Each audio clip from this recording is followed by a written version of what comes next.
Күнді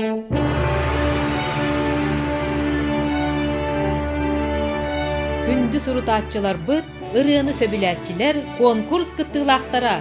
Көміс көрілген Ағағас Республикатағы қордар онна ансамбллар көректерін бары кыттаатчыларын ортолыругар Дом народного творчества имени Дмитрия Федоровича Ходулова YouTube каналыгар ақсынны маңнайгы 200 күннергер көрәтчілер бихиребиллері аналаты бахарырга коластағын ытыллар. Коластағын просмотртан тутулуга соқ сөбіләтін беленен ағыллар. Конкурс путкаттатчыларын өссө төгөл көрің, сәргәң, бихиребилгиден биллерің.